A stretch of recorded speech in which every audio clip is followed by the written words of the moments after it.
Is this thing on?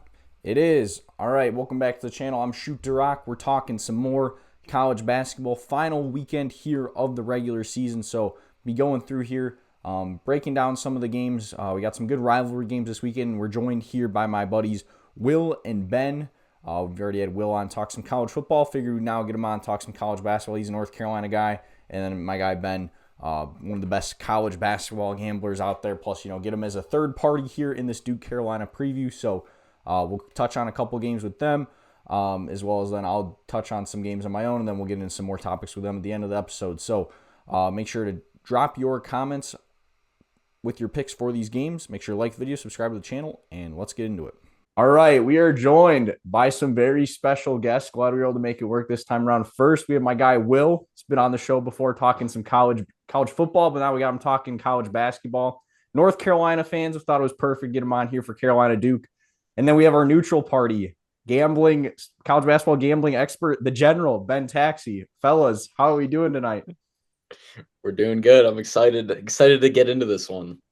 Yes, sir. Doing great, DaRock. This is the best time of the year. Time of the year. You can't beat it. You can't beat it. This is March. So we'll start here with the game, like I said, that we're all excited for here on Saturday at 6:30 Eastern time on ESPN. The 17th ranked North Carolina Tar Heels, 24-6 on the year, 12-5 in the ACC, head to the number one Duke Blue Devils, 28-2 on the year, 16-1 in the ACC. So Will, you're the guest here. I'll let it start with you. What are kind of your keys to this game? This is going to sound bad, but I hope Caleb Wilson doesn't play.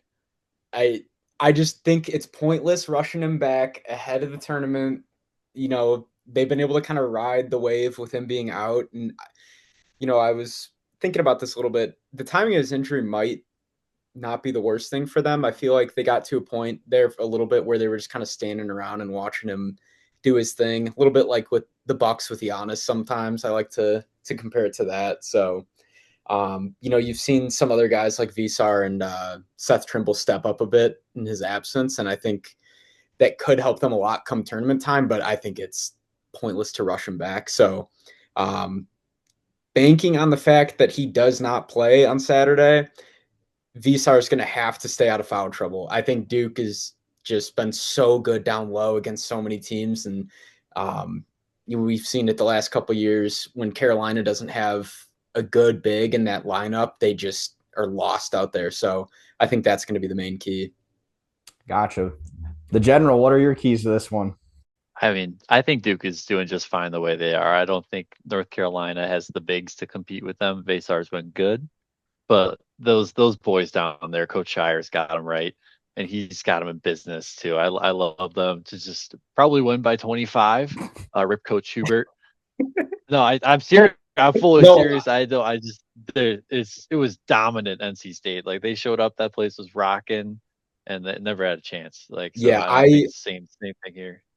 I was not feeling good about the game, and then the NC State game made me even more nervous for this. I think it's going to be an absolute drubbing. But let's hear your thoughts. Oh my! I knew this was gonna come from you. I knew this was gonna come from you as the Carolina fan, where it's never we're good. Like even I talked about this when I went on Carter Cast. Like you were the one that I think it was Trimble or somebody hit that 3 to tie the game. You're like, that's a bad shot. Like you're always negative. But I thought at least the general here we'd have the neutral party, and now it's just a Duke love fest. So I guess here's what I'll say. 2 years ago, Carolina swept Duke, so it's kind of gone back and forth. So I don't know, maybe this is a Carolina year here because, 2 years ago, I remember that game, Cormac Ryan just went absolutely nuts in Cameron Indoor. So maybe, Seth Trimble does that again like he did in that first game between the two teams here, hit some big shots late. So I think, if something like that happens, that's how Carolina could stick in it. Or if they get the whistle that they got at home there where Duke, didn't get any foul calls in the second half. And, there you go. Vasar will be out of foul trouble if he doesn't get any fouls called against him. So, I get what you're saying with Caleb Wilson, rest him. But I don't know. This is a rivalry game. Caleb Wilson cares about North Carolina. This is the type of game he went to Carolina to play in.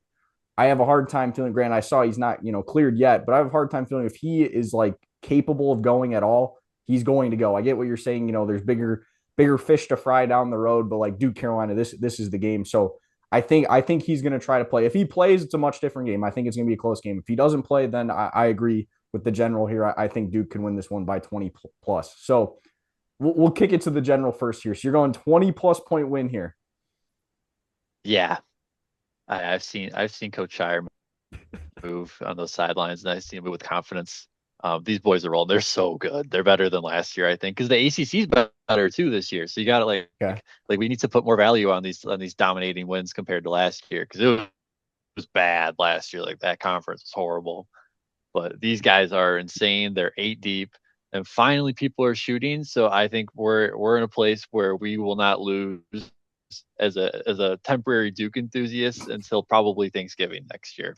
Oh my, this guy. I get what you're saying. ACC is definitely better this year, but I have a hard time seeing a team with this team is better than a team with Con, Knipple, and Cooper Flag. But I get what you're saying. Will, what's your pick then? Well, I'm not sure how I feel about the word "we" being thrown out there a lot from the general. But I know. I wanted him to come on and be neutral, and it has been anything but that. So this is I'm a Coach Shire enthusiast. Always back my boy. That's fair. I mean, to his point, the ACC is definitely better this year, and I'm a little surprised the fact that North Carolina was able to go undefeated at home, given that they've had some tough opponents. But they haven't proven much on the road, and it's going to be such a hostile environment. You're not going to want to hear this, but I think if Wilson plays, probably like a 15-point game. If he doesn't, I could see it being 20 plus. I know it's a rivalry. I know you can throw records out the window, but I think Duke's going to be so fired up, especially after the way they lost at Carolina. They're going to be ready to go, as if they weren't going to be ready to go already. So.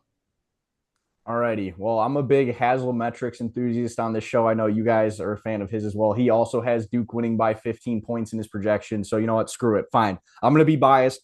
The try to be neutral hasn't worked out at all. Duke's going to kick the shit out of North Carolina. They're going to win this game by 20 points.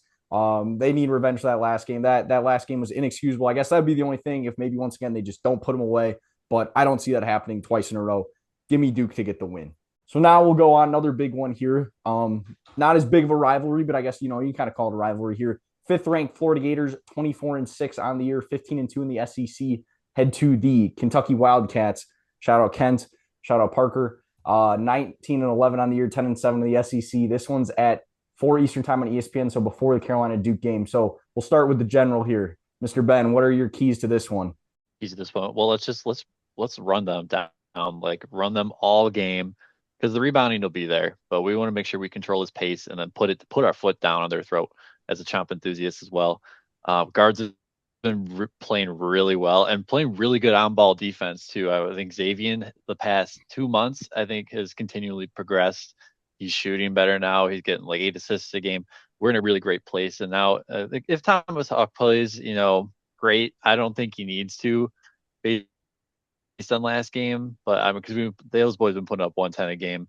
I'm very fear for Coach Pope. The guard play has not been there. The rebounding will not compete with Chomp Nation. This may be ugly, and Florida is playing better than arguably anyone in the country right now. I agree with that. Will, what are you thinking about this game? No, I agree with the general, and he mentioned their on-ball defending from their guards, but we know that their main strength all year has been the defense with their front court. Their defense has been so good recently, but I mean, the rate they're scoring, it's just, you watch the way they dismantled Arkansas. It was just wide open shot after wide open shot. They weren't even having to, fight for buckets. It was baby food. So Kentucky's been a much better team at home that they've been on the road. They're maybe the worst first half road team I've ever seen. At least from like a blue blood. It's laughable how bad they are, but I think first half they could maybe hang around a little bit, and then things are just going to unravel.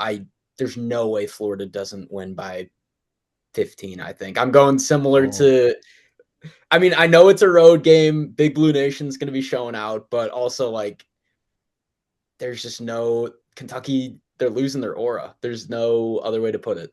That's fair. Yeah, I agree. Just Kentucky for me has been this team that's been really hard to figure out all year because like there'll be times I pick against them and that seems to be when they play well, and then they have stinkers like this week at Texas A&M where they just like don't come to play. And like you're saying, I think it is a big home road difference where this game, being in Lexington, being at Rupp, I do think plays a big advantage there for Kentucky. But like you guys are saying, Florida's been probably the fourth best team in the country for the last month or so. So to see I just don't think like that they're going to be able to play on the road. I don't think that's going to be an issue at all. And yeah, it's really for them. It has been the guard play has really stepped up. Like when they're struggling early in the season, Fland and Lee weren't playing super well, whereas now they've really put it all together. So I agree. I'm probably liking Florida in this one. So are we all going Florida here across the board with our picks? We're chomping. Probably nuking them. Yeah. All right. So Will said by 15 plus, Mr. General. How much are you thinking? I'll go 20. I'll go 20. I just don't. I just don't think.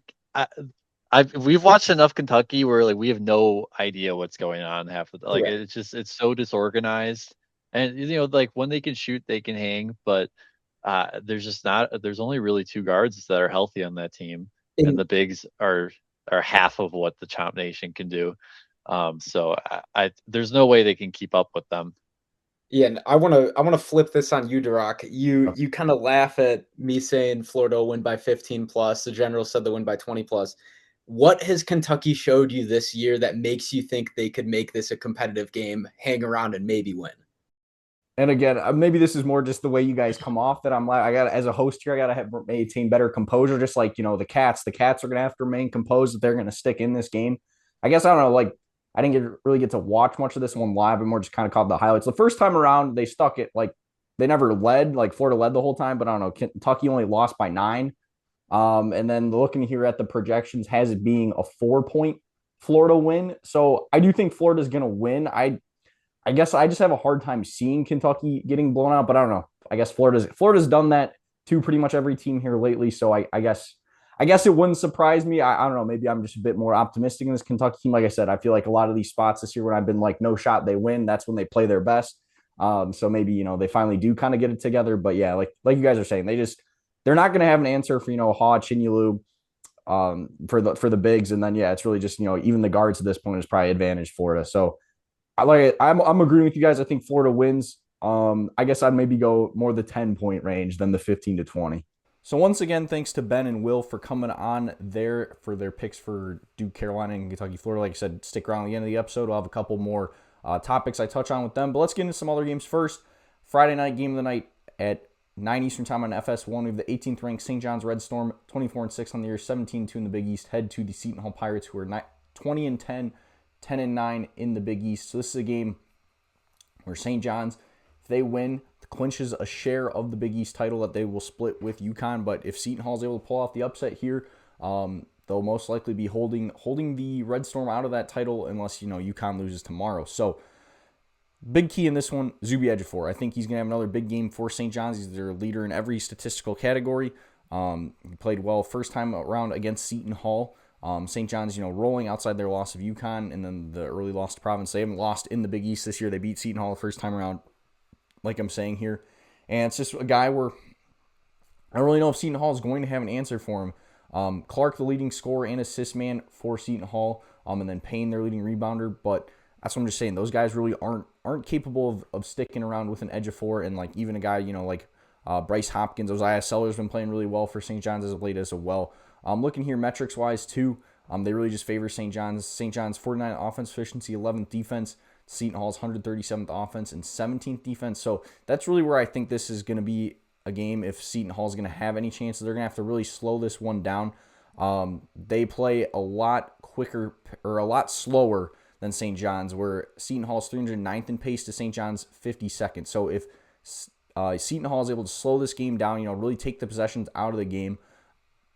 But I don't know, that's the thing. St. John's can really play in these dog fights as well, where, just like I said, a guy like Ejiofor, I think he's going to have a big game. He's going to feast in this one. The projections have St. John's by 3.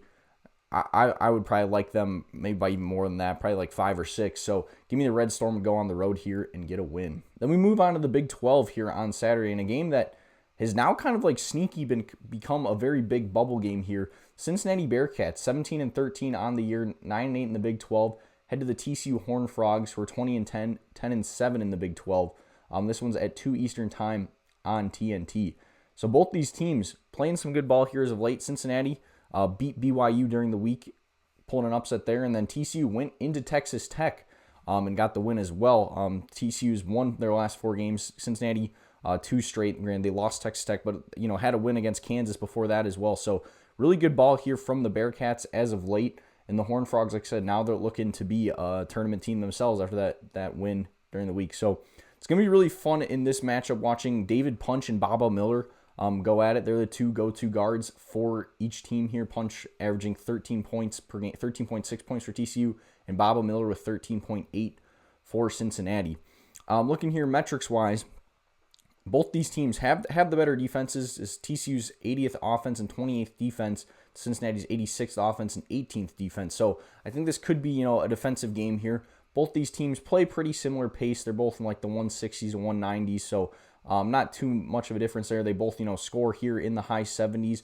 I think this should be a really fun game. Looking here at the projections, we have TCU projected to win this game by 2, and with them being the home team, I think I'm going to go with it. I mean, we saw it here in that game against Texas Tech during the week. Like, they just had different guys step up. They're playing a really good brand of basketball. Like I said, 4 straight wins. They're red hot right now. So give me the Horned Frogs to get the win here over Cincinnati. Then we'll move on to the ACC. And granted, not a game that maybe has a ton of relevance. Like I said, Duke has already wrapped up this league. Most of the double buys, single buys, all that stuff's kind of wrapped up. But this, for tournament purpose, seeding purposes, I think is a fun one. The Louisville Cardinals, 21-9 on the year, 10-7 in the ACC. Head to the 22nd ranked Miami Hurricanes, who are 24-6, 13-4 in the ACC. So both these teams coming off wins here during the week. Miami going into SMU, their 3rd straight win. Nice win there with Trey Donaldson, Malik Renew had really good games. Those are the 2 go-to guys for Miami. And then Louisville, after losing 2 straight to UNC and Clemson, they get a nice win over a not very good Syracuse team.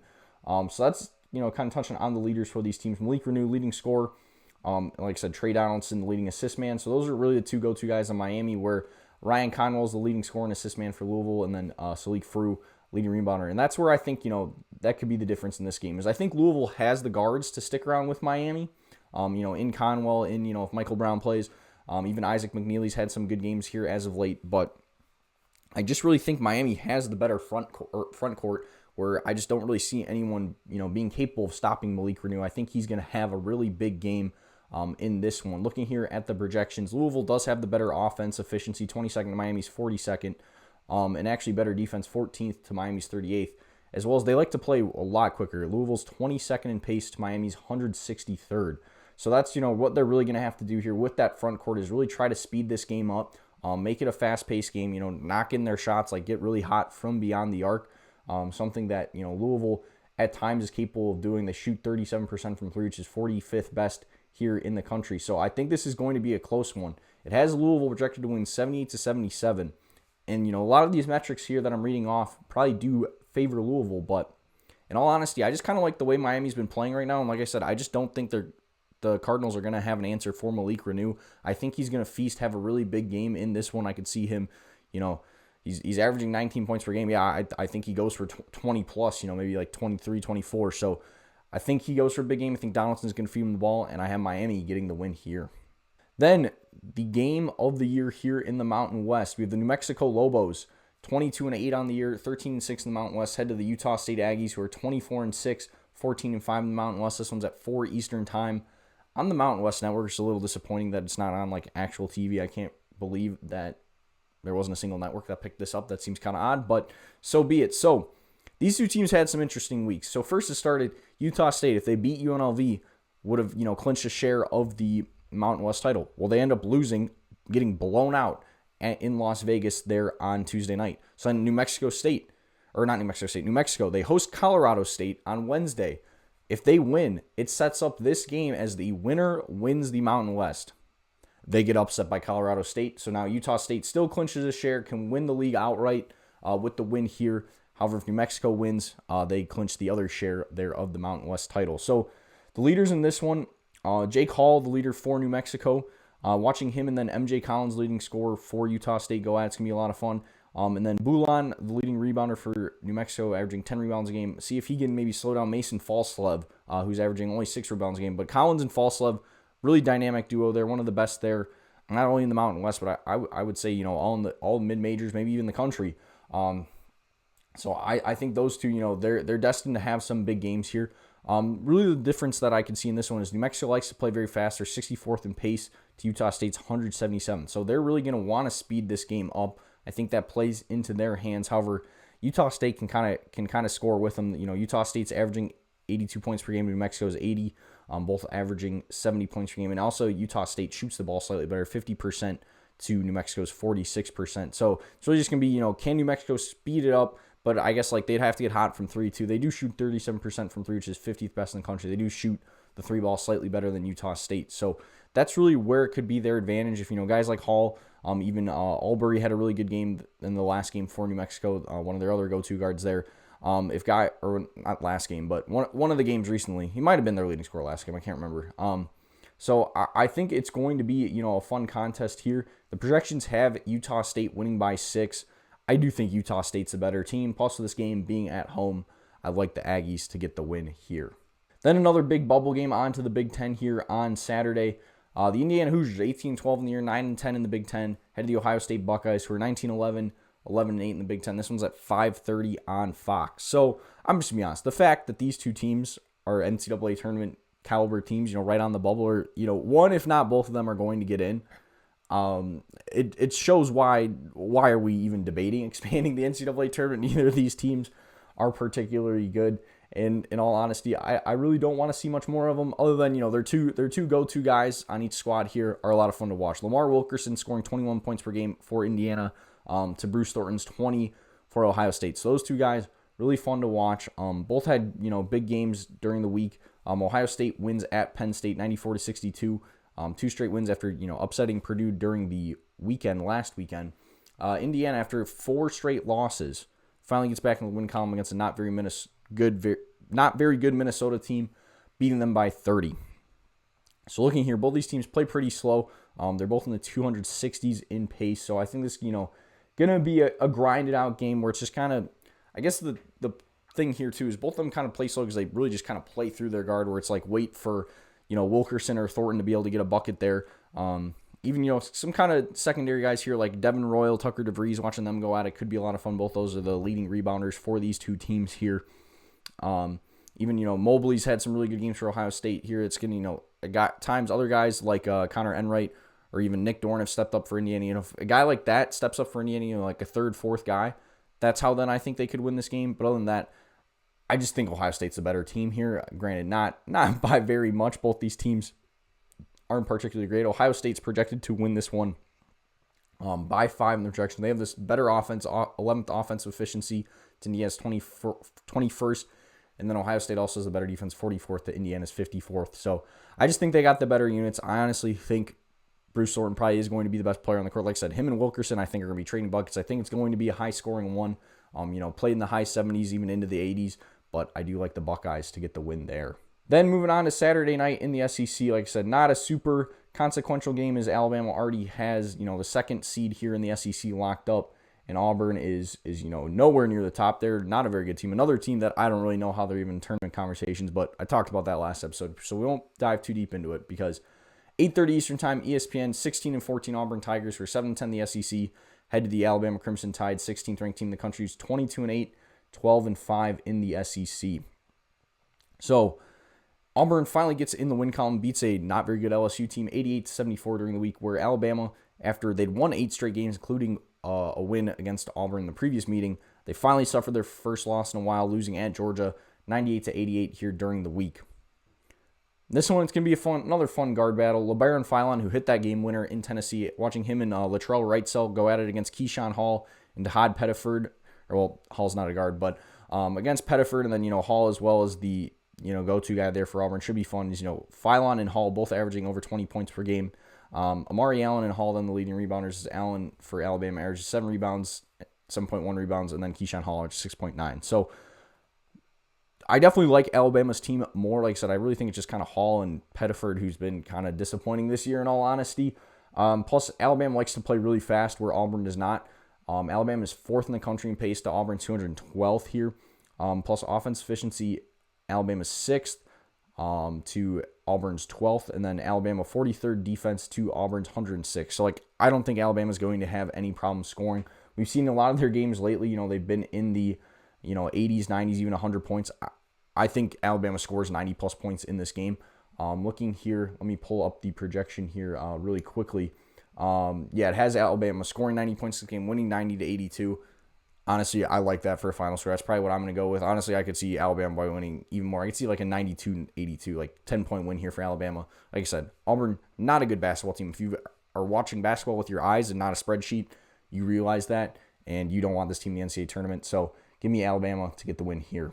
Then the final game that we'll touch on here on Saturday, late night one, the 10th-ranked Texas Tech Red Raiders, who are 22-8 on the year, 12-5 in the Big 12, head to the BYU Cougars, 20-10 on the year, 9-8 in the Big 12. This one's at 10:30 Eastern time on ESPN. So I kind of like that they keep putting BYU in this late night slot. I feel like definitely plays to their advantage there at home at the Marriott Center. It's a tough place to play. And BYU's really been struggling as of late. They lost 3 straight games here, losing. Well, UCF was a home game. They got blown out in that one. I honestly had an inkling that they were going to lose at Cincinnati. The really disappointing one was losing at West Virginia the game before last Saturday. Texas Tech, on the other hand, kind of also a team I'm down on a little bit here too. Like, they were playing really well. They lost the game that JT Toppin was out for the year against Arizona State, then won 3 straight games, including that really nice win at Hilton Coliseum last Saturday. But it felt like Tuesday was the first time you really felt that loss of JT Toppin. And guys like Luke Bamgoye and Lawan Watts did not have good games to kind of replace him. Like, TCU was able to score inside. Like, Texas Tech definitely did not have that interior defensive presence they've had at times this year. Looking here projections-wise, Texas Tech is 8th in offense, finishing 29th defense to BYU's 20th offense, 74th defense.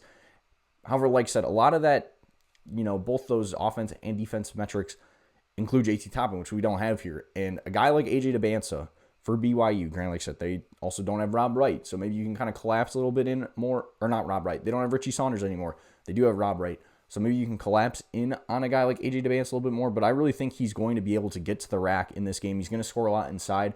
And then, if a guy like Rob Wright can have a solid game behind him as well, I think I like BYU in this one. I mean, it's similar to like the slot they were in against Iowa State a couple weeks ago where they pulled off that upset there at home late night. And like I said, there's really not a whole lot, for either of these two teams to play for. Like, Texas Tech has a double bye locked up for the Big 12 tournament. Like I said, they're a team that's not healthy. Like, this isn't a super meaningful game for them. Plus, they like to play really slow, where BYU likes to speed this game up. And I think that's, what BYU can do in this one. Granted, it's very big on do the Cougars care about this game? If BYU doesn't care about this game, they're checked out, then I think Texas Tech cruises. But if they actually try, if guys around DeBansa go for it, I think they get a win here. So I'm going to go with BYU to get the upset there. Then we'll move on to Sunday. A couple of good Big Ten games. Like I said, Michigan already has the championship in the Big Ten wrapped up here, but we got a rivalry game where the Iowa Hawkeyes, 20-10 on the year, 10-9 in the Big Ten, head to the 9th-ranked Nebraska Cornhuskers, who are 25-5 on the year, 14-5 in the Big Ten. So Iowa won the first 2 meetings between these two teams in Carver Hawkeye back on February 17th, 57-52. Nebraska had won their last 3 games before that, or next 3 games after that game, until they lost at UCLA during the week here. So both these teams coming off loss. Iowa 2 straight losses, actually, as they played Michigan tough on Thursday night, but got upset at Penn State during last weekend as well. So we'll kind of see how that goes. So the big thing in the first matchup was Bennett Sturts took over the game. Like he has the ability to. He had a big game. Did not surprise me at all. It's really just going to be, can maybe Sam Hoiberg this time around match it? Like, Sam Hoiberg and just Nebraska as a whole did not shoot well in that first meeting between these two teams. Price Sanford's still the leading scorer for Nebraska, so maybe he really gets going in this game as well. Plus, Renick Mass, like, that was still when he was kind of coming back from his like sickness, injury, stuff like that a little bit. I think he could have a big game in this one. Granted, it's going to be interesting to see, can maybe Cooper Manuo and Tavion Banks slow him down a little bit. But, Mass at full strength, really, really tough player. The big thing in this game is Iowa, like I said, they're going to try to slow it down. They're 359th in the pace. Granted, Nebraska's not particularly quick either. They're 214th. Looking at the efficiencies here, Iowa's the 23rd offense and 27th defense. Nebraska's 45th offense and 6th defense. So both the offenses have the advantage in this one. I think we're going to get a higher scoring game than last time around. Like, the final score last time, like I said, was in the 50s. I think we're going to get a game at least in the 60s. At least I'm kind of hoping for that. Projections here have a 69-64 Nebraska win, and that's kind of what I'm thinking in this one. Like I said, Nebraska needs to get right a little bit here before the NCAA tournament. I feel like they've kind of been slipping up. Like I said, granted, UCLA has now won three games against top 10 teams at home this year, but not a great result there. You now come back home, look to be a team that can get a win here. So give me Nebraska to get the win in this one. And then the final one we'll touch on, same thing, not much magnitude in this one. However, Michigan State maybe could play themselves into being a 1 seed the way things are going as of late. 8th-ranked Michigan State Spartans head to the 3rd-ranked Michigan Wolverines. This one's at 4:30 Eastern Time on CBS on Sunday. Michigan State 25-5 on the year, 15-4 in the Big Ten, to Michigan 28-2, 18-1 in the Big Ten. So Michigan won the first meeting between these two teams in East Lansing already, so they've already won the first game of the season series. Both these teams too, not going to have a ton of rest in this one. Both played on Thursday with, like I just said, Michigan beating Iowa. Michigan State didn't take overtime, and they definitely, played better. Like, they never trailed in the game. But once again, Rutgers plays Michigan State tough, which is interesting to see. So, for me, the big thing in this one was Elliott Cadeau really took over that last game in this one. Granted, I mean, the bigs is obviously the storyline for Michigan. Morez Johnson, Yaxel Lendenberg, Ademar. I talk about them literally every preview. But it's, can Elliott Cadeau maybe kind of take the game over again? And granted, Jeremy Fears, he's been playing really well as of late. I know, he's kind of had some of his other shenanigans and stuff, but I like how he's been playing. I think he plays well in this one. So it's really just going to be, I think that's advantage Michigan State this game. I don't think we're going to get another huge Cadeau game. So it's really just me. Can Jackson Kohler, can Carson Cooper, maybe even like if Cohen Carr has to step into that role, can they slow down this Michigan front court, which with how fast Michigan likes to play, I don't think is going to be any easy task. We saw it the first time around. And just two, Michigan is so good defensively. They're 3rd in both offense and defensive efficiency. Michigan's 28th offense, 8th defense. So I do think this is going to be kind of a bit of a defensive battle. Looking at the projection here, has Michigan winning 79-67. I think with it being a rivalry game, like I said, Michigan has nothing to play for. They've already won the Big Ten title. I guess, they do still have a little bit of maybe they could be the number 1 overall seed, so maybe they want to win because of that. But I think this is going to be a close one. I think it's going to be a battle. Maybe Michigan kind of pulls away late like last time. I do think the Wolverines win here, but I have it being a close game. So give me Michigan to get the win there. So then looking through the rest of the games this weekend, it's a lot of conference tournament games here on Friday with, the Missouri Valley, ASUN, Big South all in action here. Plus, we got a couple other tournaments starting today that I'll touch on here as well. But other than the St. John Seton Hall game for regular season games, Dayton and VCU is a big one for some A10 tournament seeding. That one should be pretty fun. And then Miami, Ohio, they look to complete the undefeated regular season night. They have to go to their rivals, Ohio. They're projected to win by 7. I think they get the win there and finish the regular season undefeated. On Saturday, like I said, I already touched on a lot of these top games here, so we'll just kind of breeze through quickly. Virginia Tech and Virginia is another rivalry game. Virginia's projected to win. I think they should get the win there. Arkansas, Missouri should be a fun one, where Missouri, they've already picked off a couple top teams here at home this year. We'll see if maybe they could do that again to Arkansas. That one should be pretty good. Villanova hosts Xavier, game that they should win. That'd be a pretty bad loss. Like I said, UConn heads to Marquette with a win, clinches a share of the Big East title. Marquette, not very good this year. If I wasn't working, maybe I'd think about going to that one, but I think UConn should win there. Iowa State hosts Arizona State. Cyclones should get a win there. Vandy, Tennessee, round 2 was a lot of fun the first time around. Tennessee won at Vandy. We'll see who can get the win there. Second time, we got Kansas State, Kansas in Allen Fieldhouse this time. Kansas should cruise. SMU heads to Florida State, and SMU hasn't been playing great as of late. It's a team I'm high on with their guards, but Robert McRae can kind of hang with Jerron Pierre and Boopy Mill in this one. So I think that one should be fun. And would be, I can see Florida State getting the win there. That'd be a tough loss though, once again for SMU. Georgia, Mississippi State in the SEC. Mississippi State not very good, but Josh Hubbard fun to watch. Purdue, Wisconsin could be a good Big Ten clash. FAU, Wichita State's a fun one. The American, granted, USF wrapped up the title there on Saturday night. And then once again, just more conference tournament games. We got Oklahoma, Texas, late night Texas, bubble team there needs a win. Arizona heads to Colorado. They should cruise. Washington, Oregon rivalry game. And then we got one final late night Hawaii tip to wrap up Saturday. And then on Sunday here, like I said, it's really just the Big Ten games. We got a couple more conference tournament games. I know we're going to have a couple conference tournament championship games. I want to say the Summit. I know Arch Madness title is on Sunday, and then I want to say Big South or SoCon. I know we at least are going to have 4 or 5 bids but fully clinched after this weekend. So let's transition there quickly to some conference tournaments. I'm just kind of going to run through my picks here for the ones that are starting today. In the CAA, I went with Hofstra to get the win there. I think them and UNC Wilmington are probably the favorites you're looking at that tournament.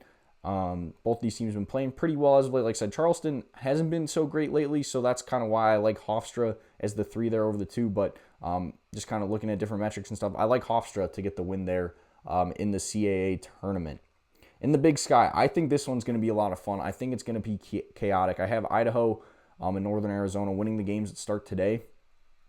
And then I got some teams going around. I think Northern Colorado, the 5 seed, they've been playing some really good basketball as of late, and their metrics are really good. I think they go on a run. I think they win this whole league.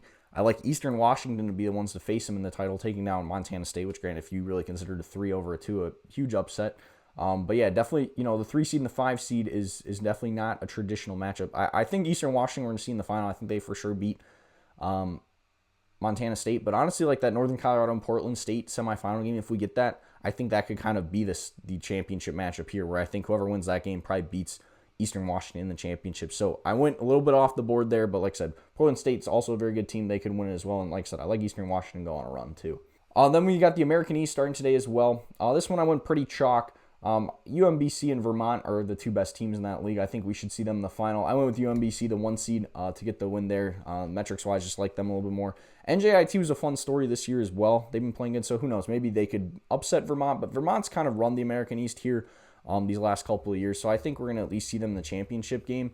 But I like the UMBC Retrievers to get back in the big dance there. SoCon also getting kicked off today here on Thursday. In that one, I like East Tennessee State, the 1 seed, to get the win. I think they're the best team in this league. They kind of have been all year. Samford and Wofford. I have Samford beating Wofford there in the semis.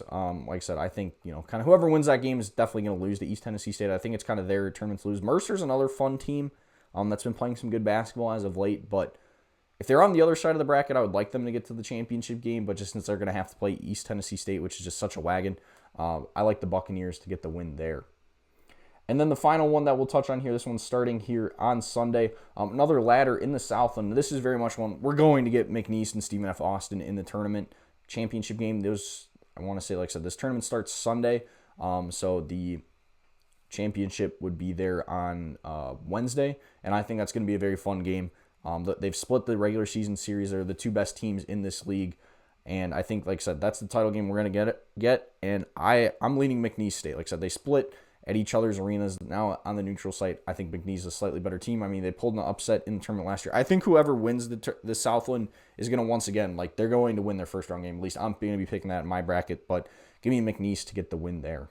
I guess then that's where we can kind of transition here. We're hitting on it here with Florida. So I feel like a lot of the talk lately here has been, Duke, Michigan, Arizona are kind of, in this top tier, and then it's like Florida, UConn in the next tier. So the general here, especially, I know, you're a big gambling guy. You like looking, for the value, finding the value. If there was a team that you're going to bet on to make the Final Four or win the national championship that wasn't in those 5 teams, what are some of those teams that you would look for? Outside of those 5, I think we gotta bring in Arkansas. Okay. I know, they got but the size is there. They have arguably the best guard in college basketball, which you need, especially when times get tense later on in March. Experienced coaching. He hasn't been a great coach, I'm aware, but he still has a winning history in March. It's further back in the past, but that doesn't mean he can't do it now. So I love them too, and supposedly the SEC is the best conference, so I do want to give them some credit there. Just for having metric-wise a tough schedule. So I think they're in a great place if, let's say they get the week 1 as they come in as a 4 or 5 seed. They could definitely make a run. Gotcha. Will, what about you? What's a team you might like outside of those top 5? Outside of those top 5, I actually like Illinois. A lot of the advanced metrics love them offensively, and I know they had a real bad collapse against UCLA maybe a week or 2 ago, but I just think with them, it's going to really be matchup based. They have size, they have good shooting, but I don't. For me, it's all just going to be on who are those top two teams in their region, because I think they're going to be a 3 or 4. But depending on how it shakes out, I would not be surprised if the Illini make the Final Four.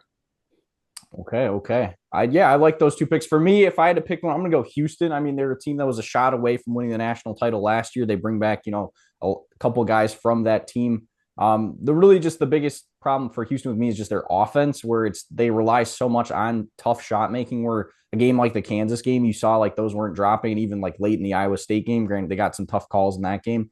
But just defensively, I mean that the guard play and the defense they play travels really well in March. And two, I think an interesting, little nugget is the South region. I've talked about this before. The South region being in Houston, those potentially could be some home games for the Cougars if they get into that region. So I think that could be kind of interesting there. So then I guess we'll just transition into there. It seems to be we all are kind of reaching a little bit outside of those top 5, but we like those top 5 the most. So if we had to pick our national championship game predictions right now, what would you two go with before seeing a bracket? All right, national championship. Florida Duke. Okay. Those two. And who do you have two winning? We talked about. Easy picks. I think Florida's been the second best team in the country the last month. They've been unbelievable, especially like the general said, SEC allegedly has been a good conference, at least according to the metrics. So, and they've just made mincemeat out of it. They've had no problems whatsoever. So I think those two. Mr. General, what are you thinking? Yeah, well, you need Duke in there. It's too good right now. The thing is, it's going to be chalky again. Like all of the KenPom metrics are the best they've ever been since they started, really. And every team that has had above a 35 adjusted metric has made it to the Final Four. There's been 10 total, and there are 4 teams with that right now, and it's all top 4. It's Florida, Arizona, Duke, Michigan. So I think we're going to be stuck with chalk again at the end. It doesn't mean that the fun stuff can't happen early on. So I think we'll go Duke, Arizona, with Duke winning. There are some concerns about Arizona shooting, but there's no question that they can play really good defense and they can score in the paint whenever they want because of their size. So that's going to keep you in ball games even when you're not having the best day. So yeah, we're going to go with those two and Duke winning it all. Okay. I think it's going to be, I agree with you guys. I think it's Duke. And again, it depends how the bracket shakes out. Going to be Duke. And then I'm going to go Michigan. I think we're going to get a rematch of that game. It was really good the first time around. But I can't have all 3 of us picking Duke on here. So for that reason, as much as it pains me, I'm going to go with Michigan. I think they have the bigs that can match up well with Duke. I mean, we saw in that game, Ademara got in foul trouble early where, maybe that doesn't happen. It's a bit different game. So I'm going to go with Michigan is my pick. And then, all right, I guess we'll go one final one here. I didn't prep you for this, but we do have, our former MAC conference student manager at NIU, Will, here. And, you guys are talking a lot here about the metrics. There's a lot of stuff going on. So I just want to get your guys' take. If Miami is to, say, lose in the MAC title game to Akron or to suffer a loss here against Ohio on Saturday, do you think they should still be in the tournament? I personally think if they lose to Ohio and then also lose in the MAC tournament, the committee's going to keep them out just because their strength of schedule and everything. And I know that's kind of been the basic answer across the country. But I think if they're like 32-1 and their only losses to Akron, I mean, Akron's also a pretty good team. And the MAC has always made noise in the tournament. Like it's always been a 1-bid league, but I mean, we've seen recently there's been some decent MAC teams that have gone on little runs. Oh, Ohio with Jason Preston, Buffalo was really good a couple years ago. So I think it's so difficult to have this good of a record this late in the season. That's why we don't see it with anyone else. Granted, better conferences, but I just don't think you can keep them out if their only loss is Akron. What do you think, Mr. General? 30-2 should get you in. Like, let's just, metrics aside, like conference play is hard no matter what conference you're in. This is Division I basketball. I do really fear that this is going to be Miami versus Auburn's metrics, which is going to be a fun debate, I'm sure. But the Auburn's a 500 team. Why are we giving them credit for losing a bunch of games? Like, that's just their schedule. And Miami was trying to host like top, Power 5 teams. I think there was a list of 10 or so that they reached out to, and got denied on every one. So it's not like they didn't make the effort to schedule games. And what they have is their schedule, and they are winning every game. So I don't think they should, maybe 2 losses. Like, sure, maybe you're on the edge if there's another like 20 win Power 5 team.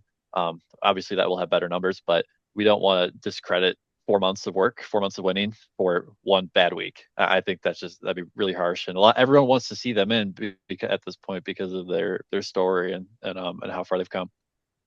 Gotcha. Yeah, that's kind of the boat I'm in, where like I said, 30-2 they should be in. I don't think they're going to lose to Ohio this week. I know it's, a rivalry game, but they keep finding a way to win all these games, even if it is, closer than people would like.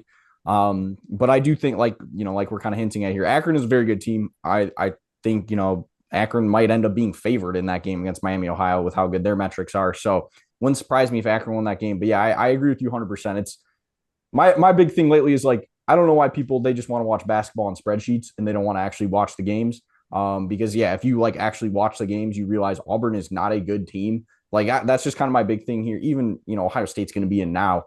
But these teams that they just keep losing all their big tests, and finally on their 10th try, finally win one, kind of like Auburn, they, beat Florida at home. But other than that, what good win do they have?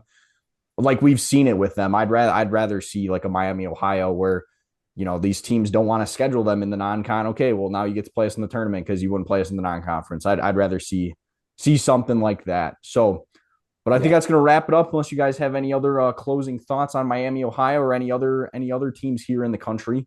I do have just one more nugget on Miami of Ohio. I think with how much, these quad 1, quad 2, quad 3, how much weight that's holding now with these teams' resumes, we're only going to see this happening more and more, where these mid-majors are kind of getting locked out. They're trying to schedule big schools, but if you're an upper echelon mid-major, these teams aren't going to want to schedule them at home. Mm-hmm. It's a loss is going to be, too impactful to their advanced stats come, committee time. So I think it's going to keep, that gap's going to keep growing, but that's all I have.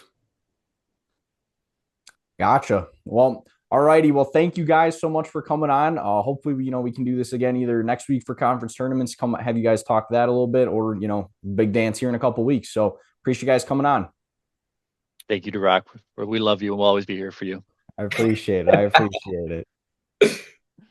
All right, that's going to wrap it up. Thank you guys so much for watching, especially still at this point in the video. I know it's probably a bit of a longer one today, but it's March. I love talking ball. I love having different people here talking hoops. Like I said, Duke Carolina big games this weekend, as well as the conference tournaments. So wanted to touch on those there at the end. But like I said, make sure to drop your comments down below with your picks, whether, for these conference tournaments or who you have winning these games over the weekend. So a lot of fun here. Like I said, going to be a lot of content coming next week on the channel, so make sure to like the video, subscribe to the channel. If you're on Spotify, make sure to follow the show, rate 5 stars, and I'll see y'all next time. Peace.